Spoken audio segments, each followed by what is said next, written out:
બોલું માં. ઓકે.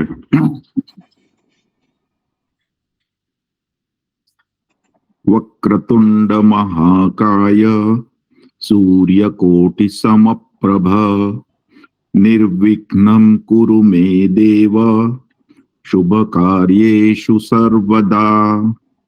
સરસ્વતી નમસ્તુભ્યં વરદે કામરૂપિણી વિદ્યારંભં કરિષ્યામિ સિદ્ધિર્ભવતુ મે સદા. વાગર્થાવિવ સંપૃક્તૌ વાગર્થ પ્રતિપત્તયે જગતઃ પિતરૌ વંદે પાર્વતી પરમેશ્વરૌ. येनाक्षर समाम्नायम् अधिगम्य महेश्वरात् कृत्स्नं व्याकरणं प्रोक्तं तस्मै पाणिनये नमः.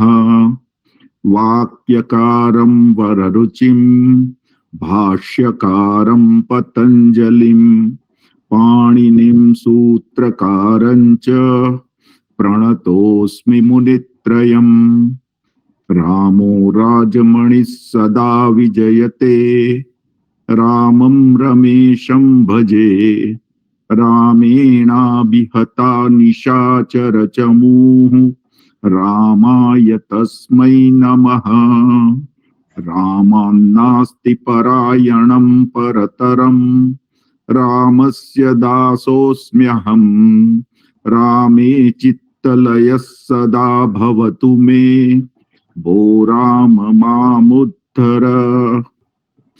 ऐ उं रुल रुक् ए ओं ऐ औच हयवरट लण यमंगणनम जभै गढ़धश जबगढ़दश खफ छठथ चटतौ कपै शशसर हल इति माहेश्वराणि सूत्राणि. આપણે સંધિનો સેક્શન છે, સંધિનું પ્રકરણ છે એ જોઈ રહ્યા છે અને એની પહેલા સૂત્રને સમજવા માટે જે જરૂરી હોય એવી પરિભાષા સૂત્રો પણ જોયા. ઓકે અંજલિબેન, શું પૂછવું છે?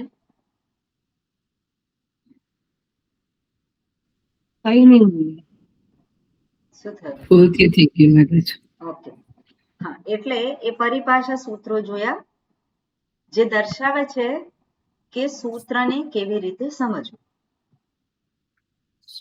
સૂત્રમાં જે કઈ પ્રત્યાહારોનો ઉપયોગ થયો છે એને વિભક્તિ પ્રત્યય લગાવી અને વિભક્તિ બનાવી અને એના દ્વારા કંઈક કહેવા માંગે છે.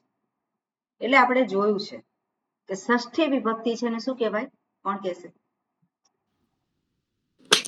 સ્થાની. સ્થાની. ઓકે, ષષ્ઠી વિભક્તિનું નામ શું છે? સ્થાની. સ્થાની એટલે સ્થાનઃ અસ્ય અસ્તિ, જેને સ્થાન પ્રાપ્ત થયું છે એને સ્થાન કહેવાય, એને સ્થાની કહેવાય. એટલે સ્થાની જે છે એ છઠ્ઠી વિભક્તિ દ્વારા દર્શાવવામાં આવે છે. સ્થાનીની જગ્યાએ શું મૂકવામાં આવે છે? આદેશ. આદેશ અથવા તો આગમ. આગમને વિશે પછી જોઈશું, પણ આદેશ આપણને ખબર છે. અને એને કઈ વિભક્તિમાં મૂકવામાં આવે છે? પ્રથમ વિભક્તિમાં જે હોય એને કહેવાય આદેશ. ઓકે, પંચમી વિભક્તિનું કાર્ય શું છે? પંચમી વિભક્તિમાં શબ્દ હોય સૂત્રમાં તે શું દર્શાવે છે? એ એવું દર્શાવે છે કે એનું કાર્ય જે કાર્ય થાય છે આદેશ એના પછી થાય છે. બરોબર. પંચમી વિભક્તિ પછી જે કઈ કાર્ય થાય છે પંચમી વિભક્તિમાં જે શબ્દ આપે છે એના પછી થાય છે. સપ્તમી વિભક્તિ શું દર્શાવે છે? કાર્ય જે થાય છે તે પૂર્વમાં થાય છે. પૂર્વમાં થાય છે. એટલે સ્થાની છે એ ક્યાં આવે છે? ષષ્ઠી વિભક્તિ. એટલે પંચમી અને સપ્તમીમાં જે દર્શાવ્યું છે એની વચ્ચે સ્થાની આવે અને એ સ્થાની છે એને એની અંદર કંઈક બદલાવ થાય છે. હવે બીજું જોયું તો કે સ્થાની જે છે જો એક જ અક્ષર હોય એક જ અલ હોય ને શું કહેવાય? અલ. અલ એટલે કે કોઈ પણ વર્ણ હોય, એક જ વર્ણ હોય તો આદેશ શું કરે? એને બદલી નાખે. પણ એક કરતા વધારે વર્ણ હોય આદેશ સ્થાનીમાં તો શું કરવાનું? તો આદેશ જોવાનો. સ્થાનીમાં એક કરતા વધારે વર્ણ હોય તો આદેશ ઉપર નિર્ભર છે કે સ્થાનીમાં કઈ જગ્યાએ એને બદલશે. પહેલો વર્ણ બદલે, છેલ્લો વર્ણ બદલે અથવા તો આખું બદલી કાઢે. એને માટેની પરિભાષાઓ પણ આપણે જોઈએ. હવે બધું જ જે છે એક વર્ણ હોય કે અનેક વર્ણ હોય એ બદલાઈ જાય, એના સ્થાને આદેશ આવી જાય તો કઈ કન્ડિશનમાં છે? આદેશ જો એકાલ હોય તો સ્થાનીના અંતિમ વર્ણને બદલે. મેં શું પૂછ્યો પ્રશ્ન? સ્થાની જે છે એકાલ હોય કે અનેકાલ હોય પણ આખો બદલાઈ જાય એ કઈ પરિસ્થિતિમાં?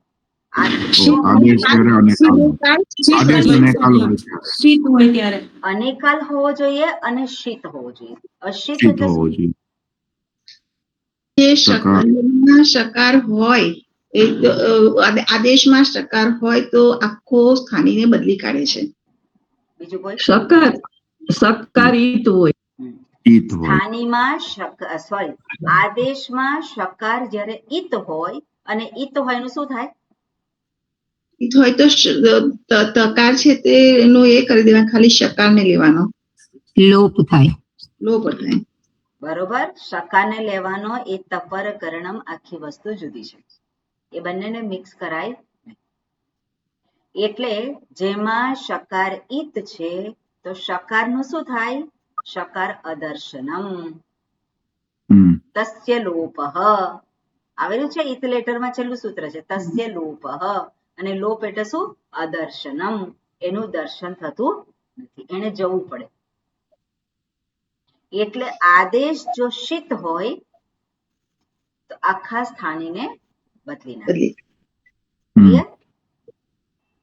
ઓકે.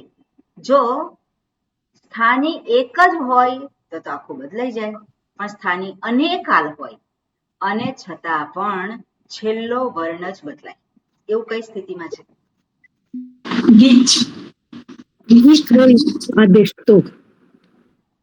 આદેશ ગીત હોય તો છેલ્લો વર્ણ બદલાય, પણ એવું જરૂરી નથી. ગીત ન હોય તો પણ સામાન્ય નિયમ એવો છે કે છેલ્લા વર્ણ જ બદલવાનું. એટલે પહેલો જે નિયમ છે શું છે? પહેલો નિયમ એ છે, સામાન્ય નિયમ એવો છે કે એ સ્થાનીના છેલ્લા વર્ણને જ બદલે. પછી એકલ હોય, એક જ વર્ણ હોય તેને છેલ્લો ગણવો, અથવા તો અનેક વર્ણ હોય તો પણ એને એમાં છેલ્લો જે વર્ણ હોય એ બદલાય, સામાન્ય નિયમ છે. પણ જો આદેશમાં ગીત, હવે ગીત એટલે શું? મયુરીબેન શું કહ્યું તમે? ગીત એટલે શું? માં પેલું ઘ ને એ આવે ને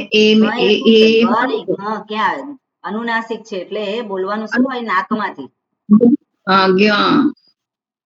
હોય ને ત્યાં આગળ પછી એનો આદેશ થઈ જાય.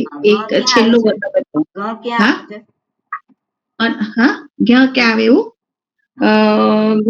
એ ઓંગ અંગ આવે છે ને ત્યાં ગીત. એ પાંચમો વર્ણ છે. કયા વર્ગનો પાંચમો વર્ણ છે? એ છે તો કચું ટૂંકું આવે. ક વર્ગનો અનુનાસિક ગકાર. ક વર્ગનો અનુનાસિક શું છે? ગકાર. અને એ ગકાર જ્યારે ઈત હોય આદેશ અંતર્ગત ત્યારે પણ એ છેલ્લા વર્ણને જ બદલે છે. સ્થાનીનું વર્ણ બદલાય. બોલતા નથી આવડતું મને. ગીત હોય ગીત મને બોલતા નહોતું આવડતું, પણ પછી હું શીખી ગઈ એટલે શીખવાનું. ઓકે, એ ચેન્ટિંગ ક્લાસમાં આમાં એટલે જો આદેશ ગીત હોય તો પણ એ સ્થાની અનેકાલ હોય તો એનો છેલ્લો વર્ણ બદલાય. ઓકે. હવે બીજી એક જે છે જે સ્થાનીના પહેલા વર્ણને બદલે છે. ક્યારે બદલે છે? પાંચમી વિભક્તિમાં આદે પરસ્ય સૂત્રથી એ પહેલા વર્ણને સ્થાનીના પહેલા વર્ણને બદલે છે. જ્યારે જ્યારે કોઈ જ્યારે condition આપેલું હોય એમાં ત્યારે બરોબર સાંભળો, બરોબર, કયા શબ્દો બોલવાના એ પણ આપણે શીખવાનું, આપણે સમજી જઈએ. પણ કોકને સમજાવવું હોય તો હું શું કઈ રીતે બોલું, આપણે એવું ના થાય તમે સમજી જાઓ, હું કહેવા માંગુ છું એ સમજી જાય. જો હું એવું કરું કે હું કહેવા માંગુ છું એ સમજી જાઓ તો તમને શું સમજાય? એટલે આપણે પ્રયત્ન એવો કરવાનો કે સામી વ્યક્તિને સ્પષ્ટ રીતે સમજાય. એટલે આપણી નોટ જે છે એ નોટના શબ્દો એને પણ બરોબર આપણે મનમાં ગોઠવવાના. એટલે સ્થાનીનું પ્રથમ વર્ણ ક્યારે બદલાય છે? જ્યારે કન્ડિશન કોઈ આપવામાં આવી હોય ત્યારે, કોઈક શરત બતાવી, અને એ શરત જે બતાવી છે એ પાંચમી વિભક્તિ દ્વારા દર્શાવવામાં આવે. બરાબર? પાંચમી વિભક્તિ દ્વારા કોઈ શરત બતાવી હોય તો સ્થાનીનો પહેલો વર્ણ બદલાય. ક્લિયર? એટલે સ્થાની અને આદેશ જે છે એ આ પ્રમાણે એનું જોયું. ઓકે, હવે આજે સ્થાની અને આદેશના સંદર્ભમાં આપણે જોયું. સૂત્રમાં છઠ્ઠી વિભક્તિ સ્થાની દર્શાવે છે, પાંચમી વિભક્તિ દર્શાવે છે કે કાર્ય એના પછી થાય છે, છઠ્ઠી વિભક્તિ દર્શાવે છે કે કાર્ય એની પૂર્વે થાય છે. સામાન્ય રીતે સૂત્રમાં આવું છે. ઓકે, હવે બીજું જે છે, એક મિનિટ મને જોવા દો, કઈ રહી ગયું હોય તો. એક રહી ગયું, સ્થાની અને આદેશમાં સરખી સંખ્યામાં વર્ણ હોય તો ક્રમ પ્રમાણે બદલાય. તો ક્રમ પ્રમાણે બદલાય. બધાને ખ્યાલ આવી ગયો? શરદબેને કહ્યું એ વેરી ગુડ. હાજી. બીજું કઈ રહી ગયું હોય તો કહો મને.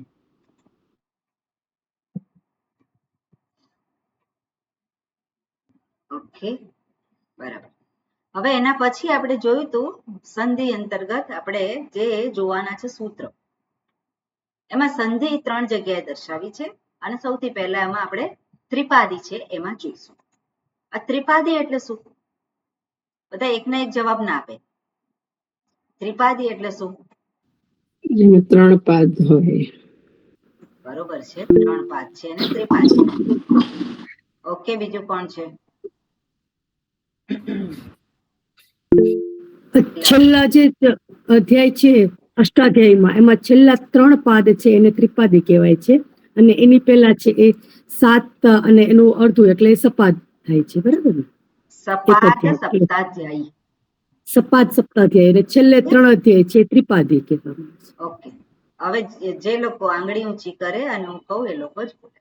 ઓકે, હવે એની અંદર જે ત્રિપાદી છે અને ત્રિપાદીમાં જે વાત કરી છે એ 3 પ્રકરણ છે અને આગળના 7 પ્રકરણ અને 1 પાદ છે. બંનેની ઉપયોગિતા જુદી છે. બરોબર? ઉપયોગિતા બંનેની કેવી છે? જુદી છે. સૌથી પહેલા ઉપયોગિતા જે છે એ સપાદ સપ્તાધ્યાયી છે એની કરવાની, અને એની ઉપયોગિતા પૂરી થઈ જાય અને પછી જ ત્રિપાદીમાં જવાનું. એટલે ત્રિપાદીનું કાર્ય સૌથી છેલ્લે આવે. આ તમારે મનમાં રાખવાનું. બીજું એ છે કે કહેવાય છે અષ્ટાધ્યાયી, પણ 7 અધ્યાય અને 1 પાદ. એને માટે બીજા 3 પાદ છે અસ્તિત્વમાં નથી. આગળનો જે ભાગ છે એ પછીના ભાગને જોતો નથી. આ પછીના ભાગને જોતો જ નથી તો આપણે શું કરવું પડે? પહેલા આગળનો ભાગ છે એને જ આપણે ઉપયોગ કરવો પડે. બીજું એ છે કે જે કંઈ બદલાવ આવે છે ત્રિપાદીમાં, એ બદલાવ પણ એ આગળના અધ્યાયોને દેખાતા નથી. જે કંઈ બદલાવ ત્રિપાદી દ્વારા કરવામાં આવે છે એ બધો બદલાવ આગળના 7 અધ્યાય ને 1 પાદ છે એને દેખાતા નથી એટલે એને માટે તો પૂર્વની સ્થિતિ જ છે. ત્રિપાદીનો આપણે ઉપયોગ કરીએ એની પહેલા જે સ્થિતિ છે એ જ સ્થિતિને આગળના 7 અધ્યાય જે સપાદ સપ્તાધ્યાયી કહેવામાં આવે છે એ જુએ છે. ક્લિયર આ વસ્તુ? સ્વામીજી એક વખત ફરી વખત રિપીટ કરો ને. ત્રિપાદીમાં જે કંઈ ચેન્જ ત્રિપાદી આપણે પહેલું તો એક વસ્તુ જોયું કે સૌથી પહેલા સપાદ સપ્તાધ્યાયીના નિયમો લાગુ પડે. એનું કાર્ય એ નિયમો જે કંઈ લગાવવામાં આવે છે એ બધું કાર્ય પૂરું થઈ જાય પછી જ તમારે ત્રિપાદીના નિયમો લગાવવાના છે. પણ ત્રિપાદીના નિયમો લગાવીએ અને જે કંઈ ફેરફાર થાય છે એ ફેરફાર આગળના 7 અધ્યાય સપાદ સપ્તાધ્યાયીને દેખાતા નથી. એટલે એને માટે કન્ડિશન શું છે? એને માટે સિચ્યુએશન શું છે? એને માટે સિચ્યુએશન એ છે કે આગળના જે અધ્યાય છે એમાંથી જે રિઝલ્ટ પ્રાપ્ત થયું એ જ એને દેખાય છે. એને ત્રિપાદીએ જે કંઈ કાર્ય કર્યું એ દેખાતું નથી. ક્લિયર? પાછળના 3 અધ્યાયમાં જે કંઈ કાર્ય થયું છે એ આગળના એમાં દેખાતું. એને તો કઈ કન્ડિશન છે? એને જે કાર્ય કર્યું છે એ જ છે. એટલે એને તો શબ્દ બનાવી દીધો. શબ્દ શું બનાવ્યો? કે રામ અને એને શબ્દ બનાવ્યો હોય આપણે સંધિનો કોઈ શબ્દ જોઈએ તો આદ ગુણ તો આદ ગુણ એ શું દર્શાવે છે કે બે શબ્દ જે છે એમાં છેલ્લો અક્ષર અને પહેલો અક્ષર શું કરીએ છીએ એની જગ્યાએ ગુણ વર્ણ મૂકીએ છીએ. આ ગુણ વર્ણ મૂક્યો એ આગળના અધ્યાયને દેખાતો નથી. એને માટે તો બે શબ્દ જુદા જ છે પણ આપણે એક જ શબ્દ બનાવવો છે તો શું કરવું પડે? પછી ત્રિપાદીના નિયમો લાગુ પડે. એટલે ત્રિપાદીમાં જે કંઈ કાર્ય થાય છે એ સપાદ સપ્તાધ્યાયીને દેખાતું નથી. દેખાતું નથી એટલે એને માટે કઈ કન્ડિશન છે? એને જે કાર્ય કર્યું અને જે કંઈ સ્થિતિ હતી એ જ સ્થિતિ એને માટે બની રહેશે. ક્લિયર? અપવાદ બધે જ છે. અપવાદ બધી જગ્યાએ છે પણ આ સામાન્ય નિયમ આપણને સ્પષ્ટ હોવું જોઈએ. ક્લિયર છે? કોઈને ના સમજાવ્યું તો મને કહો.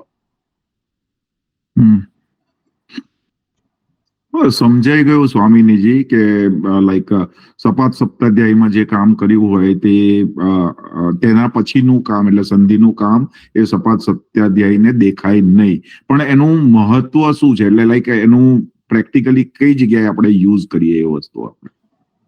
ઓકે, હવે આની અંદર છે ને ઉદાહરણ નથી આપ્યા. ઓકે, ચલો આ જે છે અહીંયા ઉદાહરણ તવ અને ઈદમ. બરાબર, બે શબ્દ છે અહીંયા તવ અને ઈદમ છે. એને શું કર્યું? તવેદમ. કેમ તવેદમ કર્યું? તો અહીંયા તવ અને ઈદમ વચ્ચે સંધિ પોસિબલ છે. જ્યારે વાક્યમાં શબ્દનો પ્રયોગ કરીએ અને ત્યારે બે શબ્દ છે, બે શબ્દને તમે ભેગા કરી શકો છો. પણ તવ અને ઈદમના જે નિયમ જે છે, તવ શબ્દ એ સપાદ સપ્તાધ્યાયી દ્વારા સિદ્ધ કરવામાં આવ્યો હોય. ઈદમ શબ્દ છે સપાદ સપ્તાધ્યાયી દ્વારા સિદ્ધ કરવાનો. દાખલા તરીકે, બરોબર, દાખલા તરીકે છે. પણ તવ અને ઈદમ જ્યારે ભેગા થાય ત્યારે તવેદમ એ કઈ રીતે થયું? ત્રિપાદી દ્વારા થયું. આ માત્ર અહીંયા ઉદાહરણ આપું છું. બરાબર, આ જ્યારે શબ્દ જ્યારે બનતા બે શબ્દ જુદા છે. બે શબ્દ ક્યાં છે? જુદા છે. પણ જ્યારે એક જ શબ્દ બનાવતા હોય ત્યારે, અને આખી પ્રોસિજર આપણે જોવી પડે. પણ આ ખાલી ઉદાહરણ તરીકે દર્શાવું છું. આ ઉદાહરણ પ્રોપર નથી કારણ કે હજુ આપણે શબ્દો બનાવવાના છે, શરૂ નથી કર્યું. પણ સમજવા માટે આટલું ચાલે કે સપાદ સપ્તાધ્યાયી જુએ છે શું? તવ અને ઈદમ. બસ એટલું જ જુએ છે, આગળ કઈ જોતું નથી. પણ ત્રિપાદી છે એ ત્રિપાદી કે છે કે એ સંધિ પોસિબલ છે. એટલે ત્યાં સંધિ કરી. એ સંધિ તવેદમ કર્યું તો તવેદમ જે છે એ સપાદ સપ્તાધ્યાયીને દેખાતું નથી. એને માટે શું છે? તવ અને ઇદમ. એકદમ. ક્લિયર? હમ. એને માટે હા. શું છે? એને તો એ જ દેખાય છે, તવ અને ઇદમ. પણ ત્રિપાદીએ કાર્ય કરી નાખ્યું છે, તવેદમ કર્યું. ક્લિયર આ વસ્તુ? હા હવે એટલે આ જે છે, હાજી, એટલે એમ પણ કહેવાય ને કે આપણે જે અન્વય કરીએ છીએ એ સપાદીનું કામ છે અને ના સંધિ ના ના કરેલી છે. ના ના ના ના ના ના ના ના, આ ઉદાહરણ આપ્યું છે. આ એક શબ્દ જ્યારે બનાવીએ એના સંદર્ભમાં છે. અહીંયા ઉદાહરણમાં અત્યારે જોઈએ છે 2 શબ્દ. હા એ તો આ તો સમજાયું. હા, એટલે પણ પેલું અર્થઘટન ના થાય. ના ના, એ અર્થઘટન ઓકે. એટલા માટે જ મેં કહ્યું કે આ ઉદાહરણ બરોબર નથી, કારણ કે આપણે શબ્દો બનાવવાનું શરૂ કર્યું નથી. જ્યારે શબ્દ બનાવીએ એક જ શબ્દ હોય, એક શબ્દ અંતર્ગત છે આ વાત. ઉદાહરણ મેં 2 શબ્દોનું આપ્યું છે એટલે કન્ફ્યુઝ ના થતા. આ સમજાવવા માટે મેં કર્યું છે. ક્લિયર છે? ઓકે. બીજી એક વાત એના જેવી સેમ છે. હા જી, હા કંચનબેન. હા સ્વામીજી, એટલે જસ્ટ ખાલી આ બી એક્ઝામ્પલ એટલે સમજવા માટે, એટલે કે તવ શબ્દ અને ઇદમ શબ્દ એની જે રૂપ સિદ્ધિ થઈ તો એના સૂત્રો ત્રિપાદીમાં હોય, તો એટલે આપણે ત્રિપાદીના સૂત્ર એવી રીતના તવ નથી શબ્દ હોતું. જે અને આ જે બન્યો છે તવેદમ, એમાં કોઈક ને હા કોઈક ધાતુ છે, પ્રત્યય લાગ્યો. બરાબર? બરાબર એ ધાતુ અને પ્રત્યય લાગે પછી આગળ સપાદ સપ્તાધ્યાયીનું કાર્ય થાય. એ પૂરું થઈ જાય પછી બરાબર ત્રિપાદી આવે. બરાબર. ઓકે, હમ ઇદમ શબ્દ બન્યો છે તો ઇદમમાં કોઈક ધાતુ છે અને પ્રત્યય લાગેલો છે. સપાદ અને સપ્તાધ્યાયીનું એનાથી કાર્ય થાય અને મળ્યું. પછી ત્રિપાદી આવે. એટલે આ શબ્દ બનેલો છે. બનેલો જ છે. અને પછી સંધિનો આ નિયમ લાગુ પડે છે. પણ એની પહેલા પણ સંધિના નિયમ લાગુ પડે. શબ્દ જ્યારે બનતો હોય ત્યારે ત્રિપાદીનું કાર્ય છે. ખરું બરાબર ને? છે. એટલે આ ખ્યાલ ઉદાહરણ જે છે એ બરોબર નથી, પણ પછી આ વસ્તુ જ્યારે પણ શબ્દ બનાવીએ થઈ રહ્યું છે. જી, ખ્યાલ આવી ગયો. હા બરાબર. બરાબર છે. ક્લિયર છે આ વસ્તુ? જ્યારે એક જ શબ્દ બનાવવાનો હોય, એ શબ્દ જ્યારે છે એ નિર્માણ કરતા હોઈએ ત્યારે ધાતુ અને પ્રત્યય લાગતા હોય. અને ધાતુ ને પ્રત્યય બરાબર. લાગે એના પછી સપાદ સપ્તાધ્યાયીનું કાર્ય શરૂ થાય. બરાબર? સપાદ સપ્તાધ્યાયીનું કાર્ય પૂરું થઈ જાય પછી ત્રિપાદીનું કાર્ય શરૂ થાય. નિયમ લાગુ પડતો હોય તો. ના નિયમ લાગુ પડતો હોય તો પછી એ શબ્દ સિદ્ધ છે. બરાબર છે. એટલે ખ્યાલ એ આવી જે શબ્દ થયો એ છે એમાં શું છે? સપાદ સપ્તાધ્યાયી અને ત્રિપાદી. પણ ત્રિપાદી દ્વારા જે કંઈ બદલાવ આવ્યો છે એ સપાદ સપ્તાધ્યાયીને દેખાતો નથી. એટલું વસ્તુ યાદ રાખવાનું. આ ઉદાહરણ તમે એને માટે યાદ રાખશો નહીં. આ સમજવા માટે મેં કહ્યું છે. હા જીગરભાઈ. તો બા પેલું તમે જે કીધું કે ધાતુઓને પ્રત્યય લાગે પછી સપાદ સપ્તાધ્યાયીનું કાર્ય શરૂ થાય, પણ આપણે જે સપાદ સપ્તાધ્યાયી છે એની અંદર બધા પ્રત્યય ને એવું બધું તો એમ જ આવે છે ને? તો એમાં જ આવે છે. હા, એમાં જ આવે છે. ઓકે, એમાં પણ વિભાગ છે. એમાં પણ વિભાગ છે. રાઈટ, પ્રત્યય જે છે એ આપણે જોઈશું કે પ્રત્યય ઓકે, જે છે ક્યાં દર્શાવ્યા છે અને એમાં ચેન્જ આવે છે એ કઈ જગ્યાએ દર્શાવે છે. બરાબર? એના વિભાગ છે બધા અને આપણે ઓકે. જોઈશું. ઓકે, હવે જે બીજી વસ્તુ છે કે ત્રિપાદી અંતર્ગત પણ આ જ નિયમ લાગુ પડે છે. આગળનું સૂત્ર જે છે એ પછીના સૂત્રનું કાર્યને જોતો નથી. એટલે પૂર્વના સૂત્રને માટે પરિસ્થિતિ કઈ છે? એને જે કાર્ય કર્યું છે એ જ છે. પછીના સૂત્રએ જે કાર્ય કર્યું છે એ એને દેખાતું નથી. ક્લિયર આ વસ્તુ? જે આપણે સપાદ સપ્તાધ્યાયી અને ત્રિપાદીમાં કર્યું એ જ ત્રિપાદી અંતર્ગત પણ એ જ નિયમ લાગુ પડે છે. બરોબર? પછીના સૂત્ર દ્વારા જે કંઈ કરવામાં આવે છે, જે કંઈ બદલાવ કરવામાં આવે છે એ આગળના સૂત્રને દેખાતું નથી. ક્લિયર? બરોબર.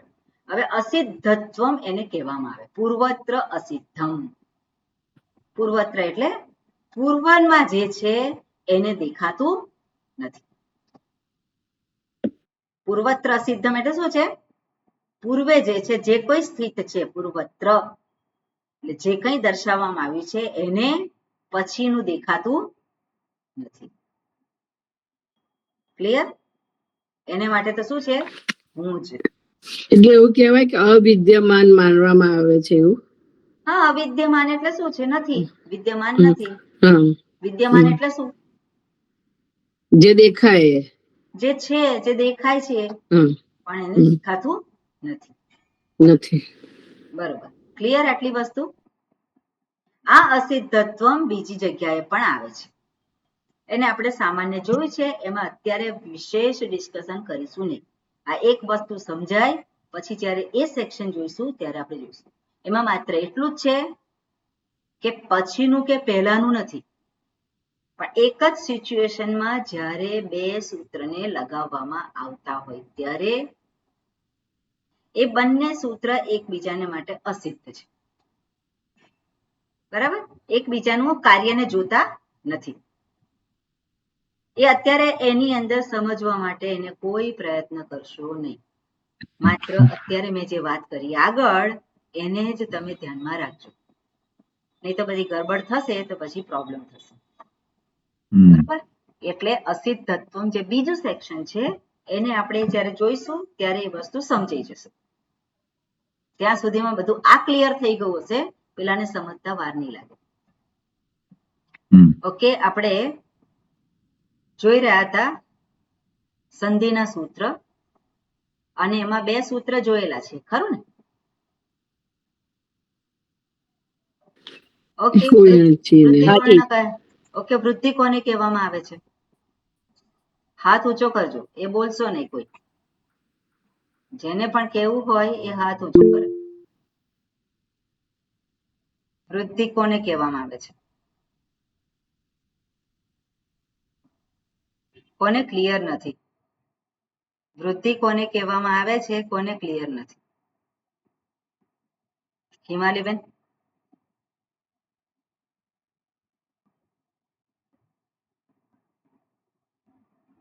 અમીબેન? હા સ્વામિનીજી. હા, ના નથી ક્લિયર. આરતીબેન?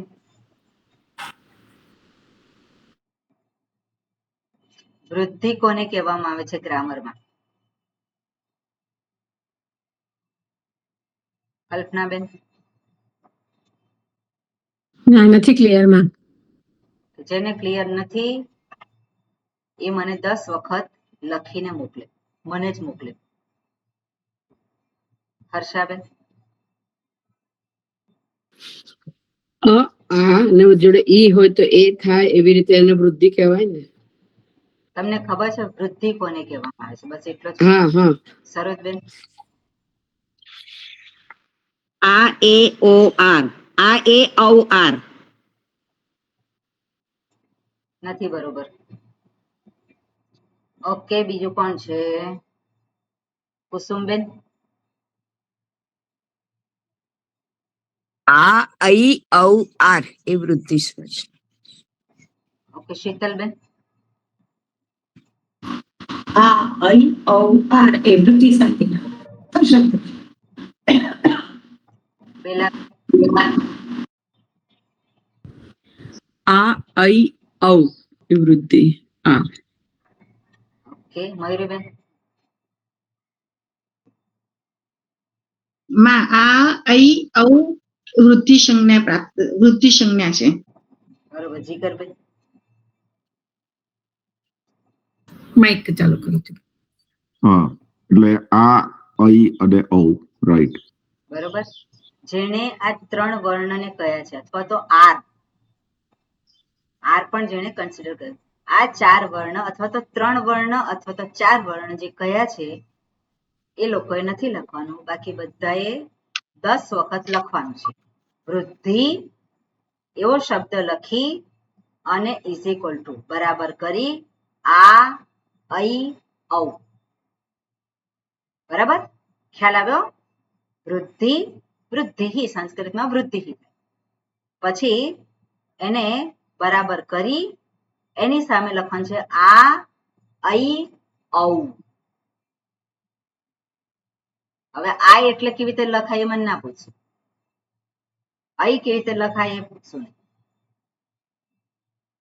ઓકે, જેણે જવાબ આપ્યા છે આના સિવાયના 3 કે 4 વર્ણ સિવાયના બધાએ મને લખીને મોકલવાનું છે. ઓકે, બીજું છે ગુણ કોને કહેવાય?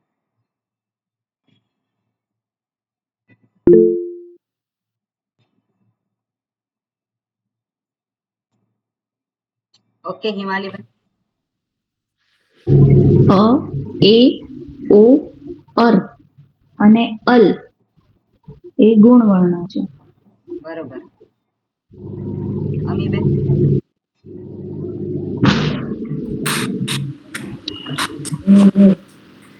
એ ઓ અર ને અલ. ઓકે, આરતીબેન.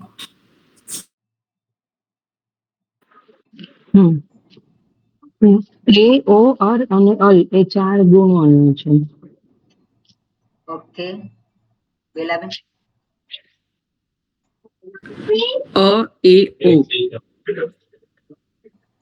અર અલ. ફરી બોલો. અ એ ઓ એ ગુણ વર્ણ છે ને બીજા અર અને અલ પણ ખરા. ઓકે, હર્ષાબેન.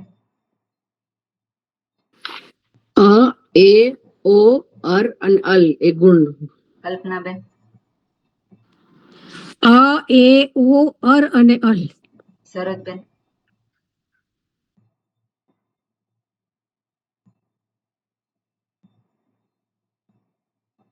હા, સરોજબેન માલવિયા.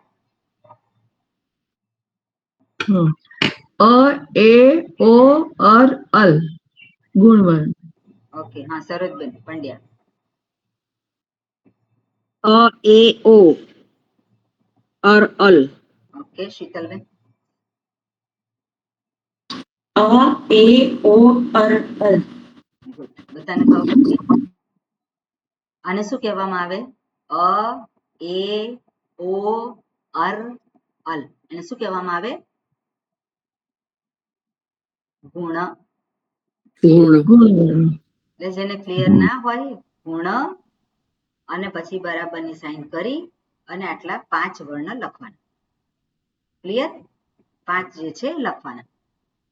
એને કહેવામાં આવે છે ગુણ. આ સંસ્કૃત શીખીએ છે અને સંસ્કૃતમાં ગ્રામરમાં આ રીતે પાણીની મુનિએ એને દર્શાવેલા છે. લૌકિક ભાષાના અર્થ આપણે ગ્રહણ કરવાના નથી. એટલે આપણા મગજને જ્યારે પાણીની ભણીએ ત્યારે આપણે આ વસ્તુને લાવવાની. બરોબર. હવે બીજું એ છે કે ગુણ અને જેને વૃદ્ધિ કહેવામાં આવે છે એ સ્વર છે કે વ્યંજન છે? સ્વર છે. બરોબર. એટલે જ્યારે પણ સૂત્રોમાં ગુણ એ શબ્દનો પ્રયોગ થયો હોય તો ત્યાં સ્વર આવે કે વ્યંજન આવે? સ્વર. સ્વર જ આવે. બરોબર. ગુણ એટલે શું છે? સ્વર જ ગણવાનો. વ્યંજનને ગણવાનો ન હોય. તો અર અને અલ આવે છે એમાં તો છે. એના માટે સ્વર જોઈશું આપણે. સ્વર જ છે. રેફ અને જે છે રેફ અને લકાર એ સ્વર નથી ગણવામાં આવતા. અર અને અલ જે છે એમાં રેફ અને લકાર છે સ્વર નથી અને અર્ધ સ્વર કહેવામાં આવે છે. પણ અર્ધ સ્વર કેમ કહેવામાં આવે છે આપણે એને સૂત્રમાં જોઈશું. પણ જે જ્યારે પણ શબ્દનો ગુણ કયું હોય તો ગુણ કેટલા છે? અ એ ઓ 3. એટલા માટે 3 વર્ણ જ બતાવે છે સૂત્રમાં. અદેંગ ગુણ વૃદ્ધિરાદૈચ 3 દર્શાવે છે. પણ ઇમ્પ્લિકેશન થી અર અને અલ અથવા તો આર આવે છે. બરાબર. એટલે જ્યારે પણ સૂત્રમાં ગુણ અથવા તો વૃદ્ધિ શબ્દ વાપર્યો હોય ત્યારે ગુણ એટલે શું? અ, એ, ઓ. અને વૃદ્ધિ શબ્દનો પ્રયોગ એ ત્યાં પછી સ્વર અને વ્યંજન બધું નહીં દર્શાવે, માત્ર વૃદ્ધિ. તો વૃદ્ધિ એટલે શું? આ, ઐ અને ઔ, 3 જ વર્ણ. ક્લિયર? બરોબર. ઓકે, હવે આપણે જોઈએ આગળ. બરોબર. અસિદ્ધવત અધિગુણ. બરાબર. સંહિતા જે પરહ સન્નિકર્ષ સંહિતા. તો સંહિતા એટલે કે સંધિ. સંધિ ક્યારે કરવામાં આવે છે એને અહીંયા સૂત્રમાં દર્શાવે છે. પરહ એટલે ખૂબ જ નજીક જ્યારે બે વર્ણ હોય અને ત્યારે સંધિ થઈ શકે એવી સિચ્યુએશન પ્રગટ થાય છે. જ્યારે બે વર્ણ એકબીજાની નજીક હોય, એકદમ નજીક હોય, ત્યારે સંધિની સિચ્યુએશન, સંધિની પરિસ્થિતિ એ સર્જાય છે એને કહેવામાં આવે છે સંધિ. સંહિતાયામ. પરહ સન્નિકર્ષ એટલે અત્યંત સમીપમાં. સન્નિકર્ષ એટલે શું? નજીક. અને પરહ એટલે અત્યંત નજીક. જ્યારે બે વર્ણ આવે ત્યારે એને કહેવામાં આવે છે સંધિ. ક્લિયર? હવે સંધિ છે 3 જગ્યાએ છે અને બરોબર એ આપણે આમાંથી ત્રિપાદીમાં સંધિનું છે એ આપણે જોઈશું.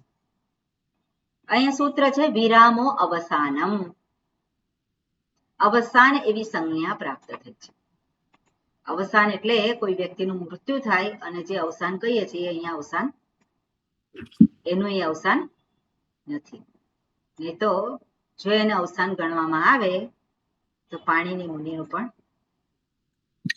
અથવા તો જે ભણાવનારા હોય એનું પણ અવસાન થઈ જાય. એટલે અવસાન શબ્દનો અર્થ શું છે? વિરામ. વિરામ એટલે શું છે? વિરામ એટલે એના પછી કોઈ પણ વર્ણ નથી. એના પછી જે લાસ્ટ, જે છેલ્લો વર્ણ છે એના પછી કોઈ વર્ણ ના હોય એને શું કહેવામાં આવે? અવસાન. કોઈ વર્ણ જ નથી. આગળ શું કરો તમે? આગળ શું કરો? કઈ નહીં કરવાનું અને છતાં પણ કંઈક કરવાનું. કારણ કે એક શબ્દનો વિરામ આવે પણ પાછળ બીજો શબ્દની શરૂઆત છે, બીજા શબ્દની શરૂઆત છે. તો એ આનો છેલ્લો વર્ણ અને પહેલાનો જે બીજો પછીનો શબ્દ છે એનો પહેલો વર્ણ, એ બંને નજીક આવે એટલે ત્યારે પણ સંધિ પોસિબલ છે. પણ અવસાન કોને કહેવામાં આવે? એના પછી શબ્દ તૈયાર થઈ ગયો. શબ્દ હવે તૈયાર થઈ ગયો એને શું કહેવામાં આવે? અવસાન. એના પછી કોઈ વર્ણ નથી. શબ્દ હવે એનું એ શબ્દ બની ગયો. હવે કઈ આગળ કોઈ વર્ણનું કઈ એમાં જ કઈ છે નહીં. એટલે સંધિ છે એની સિચ્યુએશન 2 થશે. અવસાન જે છે, અવસાન કોને કહ્યું? શબ્દ પૂરો થયો, બની ગયો, રેડીમેડ થઈ ગયો અને પછી આગળ કોઈ વર્ણ નથી. પણ બીજો શબ્દ છે તો બીજા શબ્દનો પહેલો વર્ણ છે. તો એ બે શબ્દની વચ્ચે સંધિ થઈ શકે અથવા તો એક જ શબ્દ છે. પણ જેવી રીતે મેં કહ્યું, ત્રિપાદીનું કાર્ય પૂરું થઈ ગયું અને હવે આગળ બીજો જે વર્ણ જે છે એ વર્ણ શરૂ થાય છે. વર્ણ શરૂ થાય છે તો એ બેની વચ્ચે પણ સંધિ શક્ય છે. શબ્દ અંતર્ગત પણ સંધિ શક્ય છે. સપાદ સપ્તાધ્યાયીનું કાર્ય પૂરું થઈ જાય અને પછી ત્રિપાદીનું કાર્ય શરૂ થાય છે. એટલે શબ્દ જ્યારે બનતો હોય ત્યારે પણ બે વર્ણ નજીક આવે ત્યારે પણ એને સંધિ સંભવિત છે. એટલે બે શબ્દ વચ્ચે સંધિ છે અથવા તો શબ્દ અંતર્ગત પણ સંધિ થઈ શકે. ક્લિયર? અને આપણે એના આ બધા ઉદાહરણ જોઈશું. ઓકે, એના પછી આપણે જોયું હતું ઈકો યણચી સંધિ સૂત્ર છે. ઓકે, હવે તમે આ અષ્ટાધ્યાયીમાં કાઢો આ સેક્શન 6.1.77. પહેલા આના જ જોઈશે, ત્રિપાદી અંતર્ગત, એ પછી જોઈશું. વ્યંજન સંધિમાં આવશે, આ સ્વર સંધિમાં આ અંતર્ગત આવે છે. ઓકે, 6.1.77.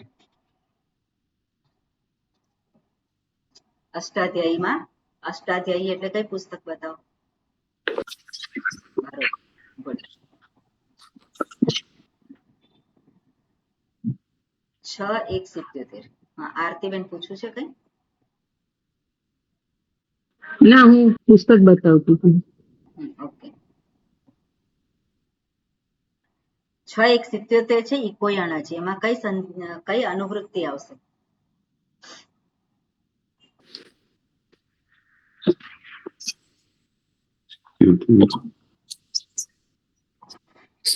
સંહિતાયામ. સંહિતાયામ એક અનુવૃત્તિ આવશે. સંહિતાયામ એ જે છે ટોપિક છે, બરાબર, ટોપિક છે એટલે સંધિનો આ ટોપિક છે, બરાબર. સાતમી વિભક્તિ જે છે આપણે કહ્યું સામાન્ય રીતે શું દર્શાવે છે સૂત્રમાં, કે કાર્યની પૂર્વે થાય. આ સૂત્ર છે સંહિતાયામ, તો અહીંયા તો બીજું કઈ અર્થ નથી. એટલે સપ્તમી વિભક્તિનો પ્રયોગ અધિકાર એટલે કે ટોપિક દર્શાવવા માટે પણ થાય છે સૂત્રમાં, બરાબર. સપ્તમી વિભક્તિનો પ્રયોગ, સપ્તમી વિભક્તિના જુદા જુદા અર્થ છે. ધાતુમાં પણ આવશે. ડુક્રં કરણી, ગમ ગમનૃ ગતૌ ધાતુ છે. પઠ વ્યક્તાયામ વાચી, ડુક્રં કરણી, તો કરણી કઈ વિભક્તિ થઈ? સપ્તમી વિભક્તિ થઈ. ગમ ગતૌ, ગતૌ શું? ગતિ દર્શાવનાર છે, તો ગતિ દર્શાવવાના અર્થમાં, એટલે અર્થમાં એવું દર્શાવવા માટે પણ સપ્તમી વિભક્તિ છે. ધાતુ પાઠમાં અહીંયા જે છે સપ્તમી વિભક્તિનો પ્રયોગ જે સૂત્રમાં થયેલો છે એ અધિકાર એટલે કે ટોપિક દર્શાવવા માટે પણ એનો પ્રયોગ થયેલો છે. અને સંહિતાયામ એની અનુવૃત્તિ ક્યાં સુધી જાય છે? એટલે કે સંહિતાનો આ સંધિનો અધિકાર ટોપિક આ સૂત્ર સુધી છે. ક્યાં સુધી જાય છે? 158 સુધી. એટલે 158માં સૂત્ર સુધી દરેક જગ્યાએ સંહિતાયામ એ શબ્દ દર્શાવે છે કે અધિકાર અથવા તો ટોપિક છે, સંધિનો ટોપિક છે. ક્લિયર? એટલે ટોપિક દર્શાવવા માટે, વિષય દર્શાવવા માટે પણ સપ્તમી વિભક્તિનો પ્રયોગ થયેલો છે. ઓકે, હવે ઇકો યણચી ગયા વખતે જોયેલું છે. ઇકો યણચી સૌથી પહેલા શું કરવાનું હોય? સૂત્રનો પદચ્છેદ. પદચ્છેદ ક્યાં જોવાનો? આપણે અષ્ટાધ્યાયીમાં જોવાનું. ક્યાં જોવાનું? પ્રથમાવૃત્તિમાં. ઓકે, અને સમાસ હોય તો સમાસ પણ એમાં જોવાનું. હવે પદચ્છેદ છે તો પદચ્છેદમાં શું કર્યું છે? આ સૂત્રને કેવી રીતે જોવું આપણે એ જોઈએ છે, બરોબર. ઇકહ, ઇકો છે ને, ઇકહ ક્યાં થઈ ગયો? ઇકો કે ઇકહ કો અને ષષ્ઠી વિભક્તિ એટલે ત્યાં સંધિ થયેલી છે. શું કહેવાય આપણે? સંધિ થયેલી છે. ખરેખર વિભક્તિ શું છે? છઠ્ઠી વિભક્તિ છે. અને છઠ્ઠી વિભક્તિમાં ઇકહ થાય છે. યણચી એમાં શું છે? યણચી નું શું કર્યું છે?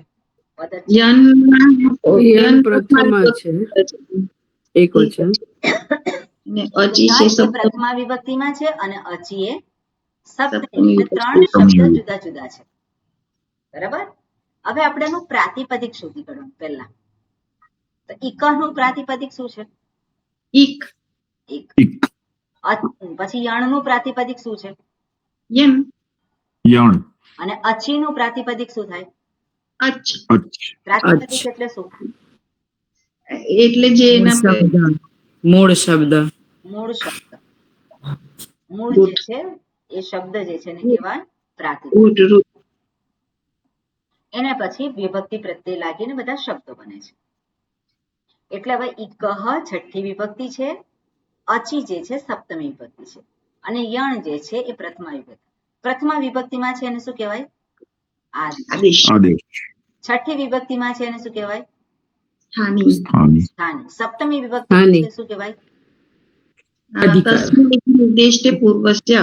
બરોબર. એને નામ એટલે આખું સૂત્ર બોલવા કરતા આપણને ખબર છે કાર્ય એની પૂર્વે થાય. એને કહેવામાં આવે પર સપ્તમી. પર. ઓકે. ઓકે, એને કહેવામાં આવે છે પર સપ્તમી. સપ્તમી ક્યાં છે? પર પછી છે. એટલે એવી રીતે સ્થાની, આદેશ અને પર સપ્તમી. હવે ઇકહ એનું ઈક થયું. ઈક એટલે શું? તમે દરેક વખત તમે. હું બોલું? રૂખ. ઓકે શીતલબેન. ઈ ઉ રૂ રૂ. બરોબર. ઈ ઉ રૂ ક્યાં જોવાનું? અષ્ટાધ્યાયીના સૂત્ર છે. હા મહેશ્વર. માહેશ્વરી સૂત્રમાં માહેશ્વર પ્રત્યાહાર. સૂત્રમાં. ઓકે, એટલે કઈ જગ્યાએથી તમારે જોવાનું ને એ બધું આપણને સ્પષ્ટ હોવું જોઈએ. માહેશ્વર સૂત્રમાં ઇક એ પ્રત્યાહાર છે. ઇક એટલે શું છે? પ્રત્યાહાર છે. વિથ અચી, તો અચી નું અચ થયું. તો અચ એ પ્રત્યાહાર છે. ક્યાં જોવાનું હર્ષાબેન? અચ એટલે શું? અયુણ રૂલ રૂખ એ ઔ એ ઔચ. એટલે શું કહેવાય એને? એટલે બધા સ્વરો આવે. સ્વર આવે બધા. એટલે બધા સ્વર ના હોય. સંધિ છે એમાં બધા સ્વર, પણ કોઈ પણ સ્વર. કોઈ પણ સોરી, હા, કોઈ પણ બરોબર. સ્વર. અચ એટલે સ્વર. કોઈ પણ સ્વર. યણ એટલે શું? કોણ કહેશે? બીજું કોઈ? બેલાબેન, યણ એટલે શું? યવરલ. ઓકે, હયવરટમાં આવે છે યવરલ. યવરલ. ને યણ એટલે સ્થાની શું છે? ઇક. ઇકના સ્થાને યણ થાય છે. ઇકના સ્થાને યણ થાય છે. પર સપ્તમીમાં શું છે? અચી, જ્યારે સ્વર પછી હોય. ક્લિયર છે? સૂત્ર ક્લિયર થયું કે નહીં? ઉદાહરણ મેં તમને કહ્યું હતું કરવાના, અને તમે લોકોએ કર્યું છે. કર્યા છે? હા, કર્યા છે. બધાને ખબર પડી છે કે નહીં? હા, ખબર પડી. બરોબર. બીજું સૂત્ર જે છે આ જે છે ઇકો યણચી, એને સામાન્ય રીતે એને ઓળખવામાં આવે છે. કઈ રીતે ઓળખવામાં આવે છે? યણ સંધિ. આદેશ શું છે? યણ છે. એટલે યણ સંધિના નામે એ ઓળખાય છે. હવે બીજું છે એચો યવાયાવ. આદેશ શું છે અહીંયા?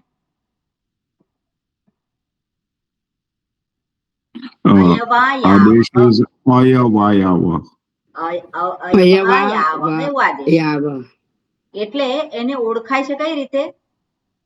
અયવાયાવ સંધિ અથવા તો અયાવ સંધિ. ટૂંકું કરી નાખ્યું.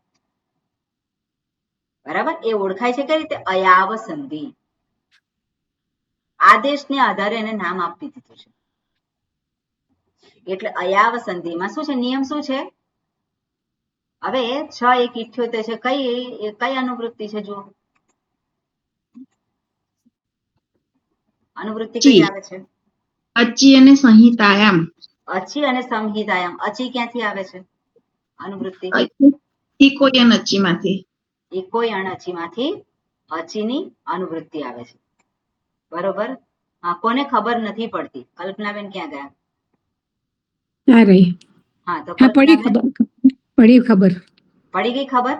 હા, પડી. અને સંહિતાયામ કયા સૂત્રમાંથી આવે છે? સૂત્ર નંબર 72 માંથી. ઓકે, 72 માંથી સંહિતાયામ અને અચી, જે આગળનું સૂત્ર ઇકોયણ અચી છે 77મું સૂત્ર, એમાંથી અચી એ અનુવૃત્તિ તરીકે આવે છે. એટલે આપણે એને વિભક્તિ જોવી હોય તો એ સૂત્રમાં જોવું પડે. સંહિતાયામ એનો કયો છે? એની કઈ વિભક્તિ છે એ સૂત્રમાં જોવાનું. અચી જે છે એની કઈ વિભક્તિ છે તો જ્યાંથી અનુવૃત્તિ આવે છે એ સૂત્રમાં તપાસવા. અનુવૃત્તિ અહીંયા આવે છે એટલે આ જે એચોય વાયાવહ છે એની અંદર અચી જે પ્રથમાવૃત્તિ છે એમાં એની વિભક્તિ દર્શાવેલી નહીં હોય. હવે એચોય વાયાવહ એ સૂત્ર છે, તેનો પદચ્છેદ શું કર્યો છે? એનો પદચ્છેદ શું કર્યો છે હર્ષાબેન? એ ષષ્ઠી વિભક્તિ એક વચન, અયા વાયવ પહેલી વિભક્તિ શું પણ પહેલી નહીં પ્રથમા બહુવચન છે. પછી નીચે અનુવૃત્તિ આવી છે કયા શબ્દોની? અચી સંહિતાયામ. હા, તો સંહિતાયામ ની કઈ વિભક્તિ છે? સપ્તમી. અચી ની કઈ વિભક્તિ છે? એ પણ સપ્તમી થઈ. હમણાં જ જોયું આપણે, બરોબર? જો ખબર ના હોય તો એ સૂત્ર જ્યાંથી આવી છે અનુવૃત્તિ એ સૂત્રમાં જોઈ લેવાનું. બરાબર.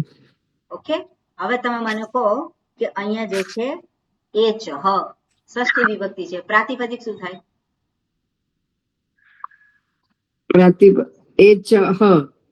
અને પ્રાતિપદિક શું થાય? પ્રાતિપદિક બરાબર એચ થાય. પ્રાતિપદિક શું થાય? એચ થાય. અને એચ એટલે મૂળ શબ્દ પ્રાતિપદિક. એચ એટલે શું? એ ઓ આઈ ઓ, બરાબર ને? એ ઓ આઈ ઔ, બરાબર? આટલા દર્શાવે છે એચ દ્વારા. હવે અયવાયાવહ જે લખેલું છે એ પ્રથમા વિભક્તિ બહુવચન છે, એટલે એ કયા કયા છે? સમાસ જોવાનો, બરાબર? સમાસમાં તમને દર્શાવેલું હશે. તો સમાસમાં શું દર્શાવેલું છે જુઓ? અયવાયાવહ. અય ચ અવ ચ આય ચ આવ. એટલે કેટલા થયા? 4 થયા ને? 4 થયા એટલે બહુવચનમાં દર્શાવે છે. એટલે 4 વસ્તુ છે ત્યાં: અઈ, ઔ, આઈ અને આવ. ક્લિયર? અને પ્રથમા વિભક્તિમાં છે એને એટલે માટે એને કહેવામાં આવે આદેશ. કોના સ્થાને આવશે? આને સ્થાને. અઈ ઔ આઈ અને આવને સ્થાને. એ તો આદેશ છે કે એના સ્થાને આદેશ છે. હા, પણ સ્થાની શું છે? સ્થાની એચ. હા, સ્થાની એચ છે એટલે શું થાય? એચ એટલે શું? બધા કોઈ પણ સ્વરો તમે કીધું એને એચ કહેવાય? ના, એચ કોને કહેવાય? હમણાં તો બોલ્યા તમે.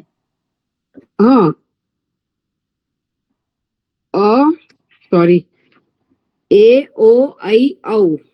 એ ઓ આઈ ઔ એ સ્થાની કહેવાય, બરાબર ને? અને એ સ્થાનીના સ્થાને શું આવે? આઈ આવ આઈ આવ. બરોબર. એટલે એનો અર્થ છે એ ના સ્થાને શું આવશે? આઈ. ઓ ના સ્થાને શું આવશે? આવ. આઈ ના સ્થાને શું આવશે? આઈ. અને ઔ ના સ્થાને શું આવશે? આવ. 4 આદેશ છે અને 4 સ્થાની છે. ક્યારે? અચી, જ્યારે કોઈ પણ સ્વર પરમાં હોય ત્યારે. બરાબર? કોઈ પણ સ્વર પરમાં હોય ત્યારે. ક્લિયર થયું? આ સંધિ છે જનરલી જ્યારે શબ્દ બનાવતા હોઈએ ત્યારે આવે છે, એટલે તમને એના ઉદાહરણ જોવા મળતા નથી. કારણ કે શબ્દ આપણે જે સંધિ આપણે ભગવદ્ ગીતામાં જોઈએ છે એ તો 2 શબ્દની વચ્ચેની જોઈએ છે, પણ આ જે અયાવ સંધિ છે એ શબ્દનું નિર્માણ કરીએ ત્યારે આવે છે. ક્લિયર?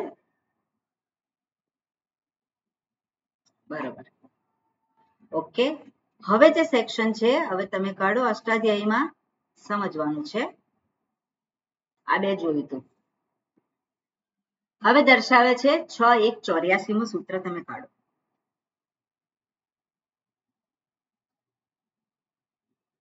શું લખ્યું છે જીગરભાઈ? એકઃ પૂર્વપરયોઃ. બરોબર. અનુવૃત્તિ કઈ આવશે? સૌથી પહેલા અનુવૃત્તિ જોવાની. હાજી, એમાં અનુવૃત્તિ આવશે 84 છે એટલે અચી આવશે, એક સંહિતાયામ આવશે. બરોબર છે. કોઈ બીજું બધું? ના, 84 માં એ સિવાય બીજું કઈ નથી. બીજી કોઈ નથી અંદર આવતી. એટલે સંહિતા એ બધા ટોપિક છે. એટલે એને સૂત્રની સાથે કઈ અંદર કઈ રોલ નથી, ખાલી ટોપિક દર્શાવે છે. અચી જે છે, અચી એ સપ્તમી વિભક્તિમાં છે. હવે અહીંયા ફરી પાછો સબ ટોપિક કહેવાય. એકઃ પૂર્વ પરયોઃ. હવે એકઃ ની કઈ વિભક્તિ છે? એકઃ એ પ્રથમા વિભક્તિ એક વચન છે. પૂર્વ પરયોઃ કઈ વિભક્તિ છે? યોહો, હા, ષષ્ઠી આપણે દ્વિવચન. વિચારવાનું નથી, આપણે જોવાનું છે પ્રથમા વૃત્તિમાં. અચ્છા, ઓકે. આના સંદર્ભમાં આપણે વિભક્તિ. ક્યારેય વિચાર કરવાનો નહીં કે કઈ વિભક્તિમાં છે. હા, ષષ્ઠી વિભક્તિ દ્વિવચન. ષષ્ઠી વિભક્તિ દ્વિવચન છે. હવે પૂર્વ પરયોઃ, તો પૂર્વ અને પર, પ્રથમ અને બીજું, પહેલું અને બીજું, બરાબર. સ્થાની, સ્થાને છે ને, છઠ્ઠી વિભક્તિ છે એટલે બે વર્ણ સ્થાની તરીકે હોય. બરાબર. બે વર્ણ સ્થાની તરીકે હોય, તેમાંથી એક વર્ણ જે છે એને પસંદ કરવાનો. સોરી, એક બંને ફરી સમજાવો ને, એકવાર ના ખબર પડી. આવશે. ફરી એકવાર સમજાવો ને, માં ના ખબર પડી. પૂર્વ અને પરયોઃ ષષ્ઠી વિભક્તિમાં છે. હાજી. પૂર્વ પરયોઃ બે વર્ણ છે, બે વર્ણ નજીક આવ્યા છે. બરાબર. બે વર્ણ નજીક આવ્યા, બંનેના સ્થાને એક જ આદેશ થાય. ઓકે. ઓકે, બંનેના સ્થાને એક જ આદેશ થશે. એકઃ પૂર્વ પરયોઃ. ઓકે, એની અંદર શું લખેલું છે? ઓકે, વૃત્તિ વાંચો જીગરભાઈ.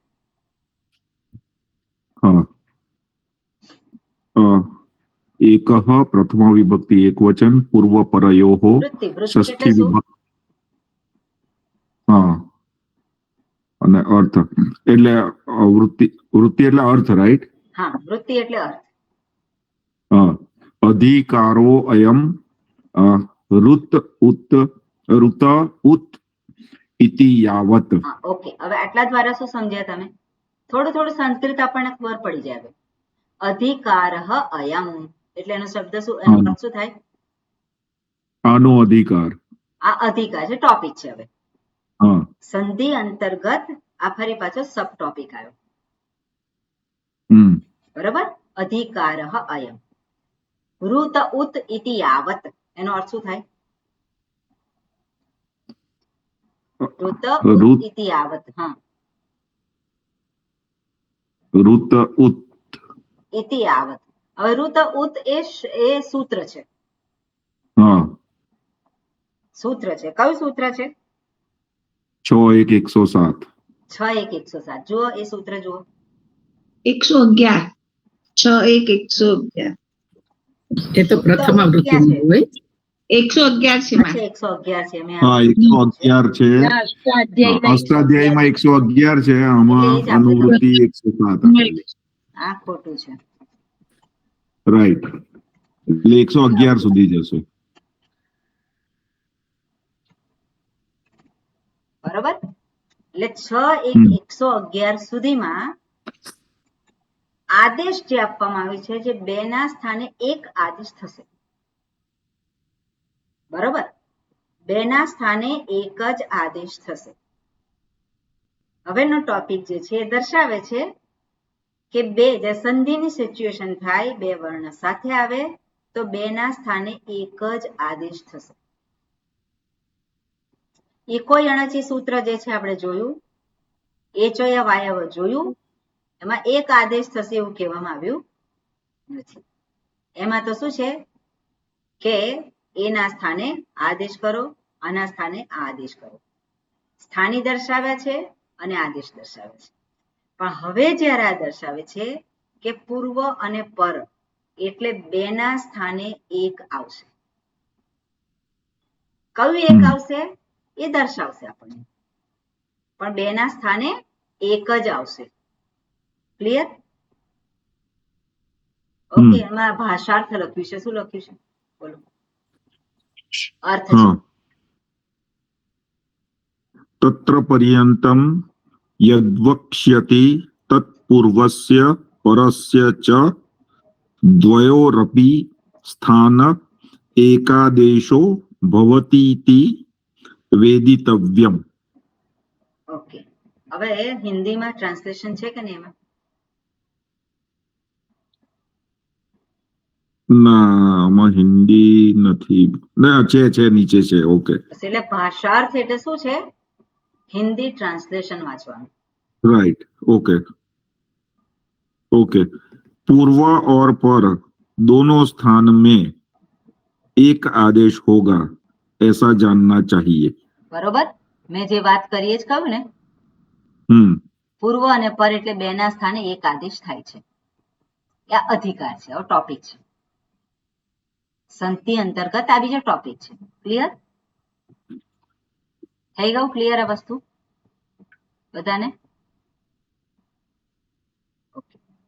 હવે એકઃ પૂર્વ પરયોઃ એ દર્શાવ્યું. હવે આગળનું સૂત્ર છે આદ ગુણઃ. જો આદ ગુણઃ, આદ ગુણઃ ક્યાં? 87 187. બરોબર. 87 જે છે આદ ગુણઃ. ઓકે. આમાં શું રહી ગયું છે? વક્ષ્યતિ આદ ગુણઃ. બરોબર. એટલે એકઃ પૂર્વ પરયોઃ અંતર્ગત જ આદ ગુણ આવે છે. એ ઉદાહરણ છે એનું. એટલે બધા ઉદાહરણ જ કહેવાય. પછીના જે બધા સૂત્ર છે શું છે? એકઃ પૂર્વ પરયોઃ જ્યાં સુધી જાય છે બધાના ઉદાહરણ. હવે આદ ગુણઃ છે એ સૂત્ર કાઢો. આદ કઈ વિભક્તિમાં છે અને ગુણઃ કઈ વિભક્તિમાં છે? અનુવૃત્તિ. ઓકે. પહેલા અનુવૃત્તિ શોધી કાઢવાની. સોરી, પહેલા અષ્ટાધ્યાયમાંથી અનુવૃત્તિ શોધો. કઈ આવે છે? 96 ના ના, તમે નહીં. હા, સરોજબેન. બોલો. સરોજબેન બેમાંથી એક હાજર નથી. ચાલો કઈ વાંધો નહીં. બોલો. હિમાલીબેન બોલો. સંહિતાયામ અચી અને એકઃ પૂર્વ પરયોઃ. ઓકે. હવે સંહિતાયામ અને એકઃ પૂર્વ પરયોઃ એ તો ટોપિક છે. હા, બરાબર. અને અચી જે છે, અચી પણ આવે છે.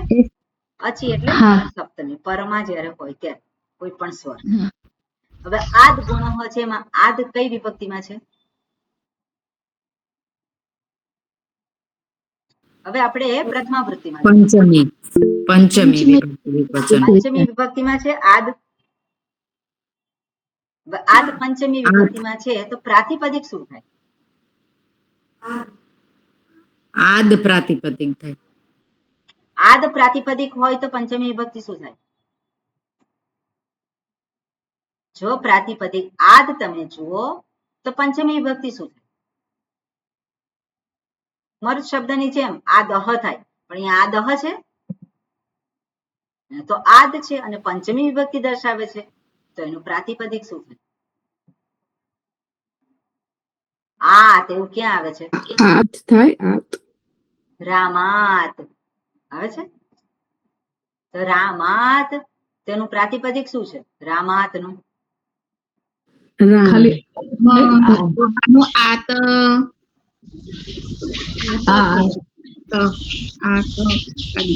રામાત નું રામ થાય તો આદ નું આત થયું. આત કેવાય એટલે અપ્રાતિપદિક થાય ને. તો રામાત, આત.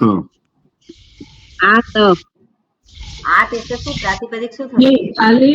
ખાલી અ ખાલી એકલો પ્રાતિપદિક થશે.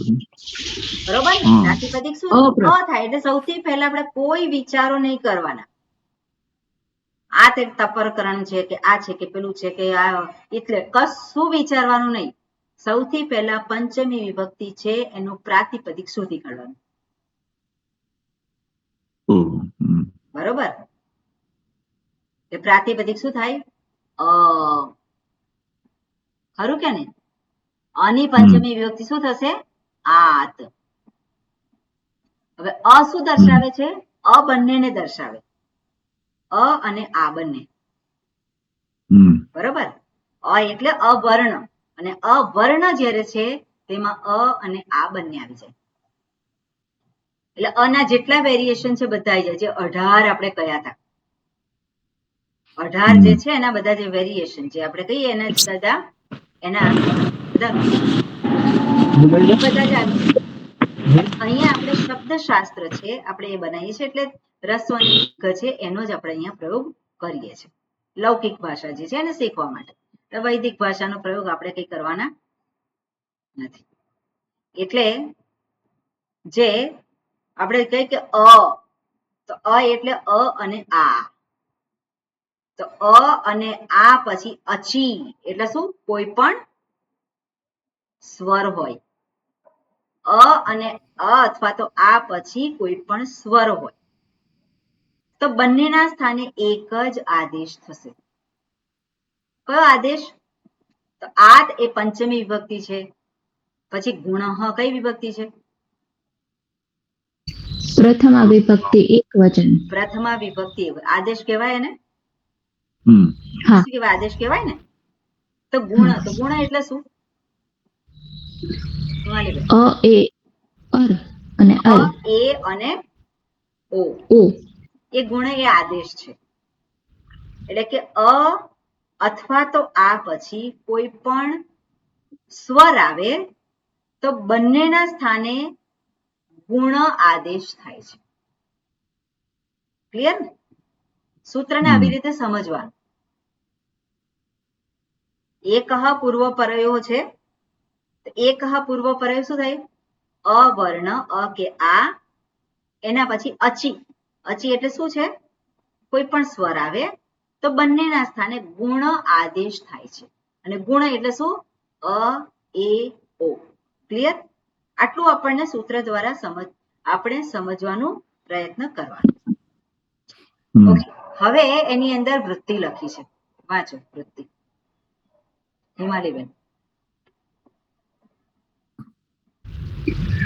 અચી પૂર્વો યો વર્ણઃ અવર્ણાચ્ચ પરો યોચ તયોઃ દ્વયોઃ. તમારે પ્રથમાવૃત્તિમાંથી વાંચવાનું છે. સ્વામીજી, પ્રથમાવૃત્તિની જે મારી છઠ્ઠા ભાગ વાળી કોપી છે ને એ અત્યારે નથી મારી પાસે, એટલા માટે. છઠ્ઠા ટૂંકમાં મારી પાસે પહેલો ભાગ જ છે અત્યારે પૂરતો. ઓકે, હા, એટલે ત્રીજો ભાગ તો જરૂર પડશે જ વારંવાર. એટલે છે ખરી, પણ અત્યારે. ઓકે, બીજા કોની પાસે છે? હા, મારી જોડે છે. મારી પાસે છે. હા, અમીબેન બોલો. હા. અચી પૂર્વો યો અવર્ણઃ અવર્ણાચ પરો યોચ તયોઃ દ્વયોઃ પૂર્વપરયોઃ સ્થાન એકો ગુણાદેશો ભવતિ. સ્થાન એકો ગુણાદેશો ભવતિ સંહિતાયામ વિષયે. ઓકે, હવે એનો ભાષાર્થ આપ્યો છે, એનો અર્થ આપ્યો છે હિન્દીમાં. એ વાંચો. आत ब्रैकेट में अवर्ण से उत्तर जो अच तथा अच परे रहते जो पूर्व अवर्ण इन दोनों पूर्व पर के स्थान में अर्थात अवर्ण और अच के स्थान में गुण एकादेश होता है. बरोबर? તમને ના સમજાય? અહીંયા મેં આપ્યું છે અવર્ણ પછી. અવર્ણ એટલે મને લખવા દો. અથવા આ. બરોબર?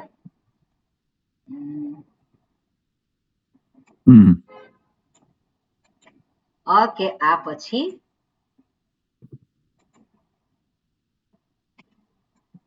અચ આવે ત્યારે પૂર્વ પરના વર્ણોને સ્થાને ગુણ આદેશ થાય છે. ગુણ વર્ણ કયા છે? અ, એ, ઓ. વૃદ્ધિ વર્ણ કયા છે? વૃદ્ધિ. એટલે ગુણ વર્ણ ના લખે તો પણ અહીંયા હું કાઢી નાખું, નહીં તો ફરી પાછું વર્ણ કેમ આ લખ્યું? વૃદ્ધિ કોને કહેવામાં છે? આ, ઐ અને ઔ. એટલે પૂર્વ વર્ણ પરવર્ણના સ્થાને સ્થાને અંતરતમ પરિભાષાને આધારે આપણે શું થશે? તો અ કે આ પછી અચ હોય તો આદ ગુણ તો અ અને બંનેના સ્થાને શું થશે? ગુણ વર્ણ 3 છે, અ, એ, ઓ. તો શું થશે અહીંયા? કયું લગાવવાનું? તો જે નજીક હોય એને લગાવવાનું. અથવા તો અહીંયા એ જ આવે છે તો પછી વૃદ્ધિ રહે છે. ઓકે, આ વસ્તુને હમણાં નથી રાખતી, અહીંયા જવા દો. અહીંયા કટ કરી દઉં છું, પછી આપણે જોઈશું. અહીંયા સ્થાને અંતરતમ પરિભાષાને આધારે એ થાય છે. ઓકે, હવે આપણે જોઈએ અ જે છે, અ અથવા તો આ કન્ડિશન શું છે? અ કે આ એના પછી અચ આવે. તો અ કે આ પછી અચ. હવે અચ અંતર્ગત તો ઘણા બધા છે. તો અહીંયા દર્શાવે છે કે અ એ કંઠ્ય છે અને એ અને ઐ એ કંઠ તાલુ છે. એ કંઠ અને તાલુ છે. ઔ અને ઔ એ કંઠ ઉષ્ઠવ છે. અને રૂ અને રૂમાં બે પરિ. ઓકે, આ બધું જે છે મારે થોડીક રાહ જોવાની છે. ઓકે, પછી આપણે નેક્સ્ટ ટાઈમ એ બધું સમજીશું, પણ એ ઉદાહરણ છે એ આપણે જોઈએ. શું છે અહીંયા? તવ અને ઇદમ. તો તવમાં છેલ્લો વર્ણ કયો છે? અ. અને ઇદમમાં પહેલો વર્ણ કયો છે? ઈ. તો અ વર્ણ પછી અચ આવ્યો. તો બંનેના સ્થાને અ જે છે એ કંઠ્ય છે. ઈ છે કેવો છે?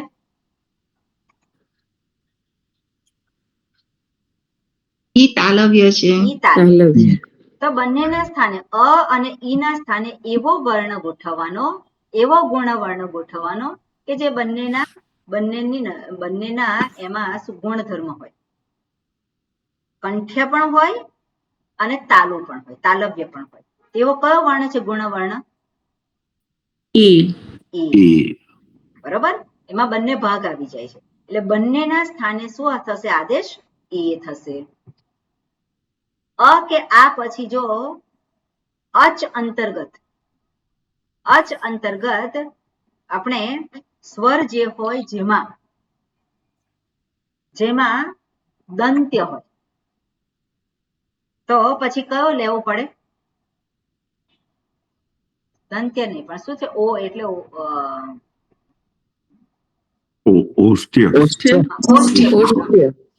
ઓષ્ઠ્ય પણ હોય, કંઠ પણ હોય અને ઓષ્ઠ્ય પણ હોય. તો કયો આવે એમાં? અ, એ અને ઓ. તેમાં કયો છે? કંઠ અને ઓષ્ઠ્ય ઓ છે. બંનેના સ્થાને શું આવશે? ઓ આવશે. બરાબર? એટલે આ પ્રમાણે આપણે એને જોવાનું. ઉરણ રપરહ જે છે એ દર્શાવે છે કે રૂ વર્ણસ્ય સ્થાને રપરહ ભવતી. જ્યારે પણ આદેશ જ્યારે આવતો હોય અને ગુણ કે વૃદ્ધિ દર્શાવતા હોય ત્યારે રૂ એ પણ સ્વર છે. તો રૂના સ્થાને રેફ કરી દેવાનું. ઓકે, આ વસ્તુને આપણે નેક્સ્ટ ટાઈમ સમજીશું વધારે સારી રીતે. એટલે અહીંયા આટલું રાખીએ. ખાસો ટાઈમ ગયો છે અને સ્પષ્ટ રીતે સમજવા માટે થોડો સમય જોઈએ. એટલે આદ ગુણ તમને ખ્યાલ આવી ગયો. નેક્સ્ટ ટાઈમ આપણે આ બધું જોઈશું. બરોબર? ઓકે, આટલું રાખીએ. ઓમ શાંતિ શાંતિ શાંતિ. હરિ ઓમ શ્રી ગુરુભ્યો નમઃ. હરિ ઓમ. ઓમ. હરિ હરિઓમ. ઓમ. હરિઓમ. હરિઓમ.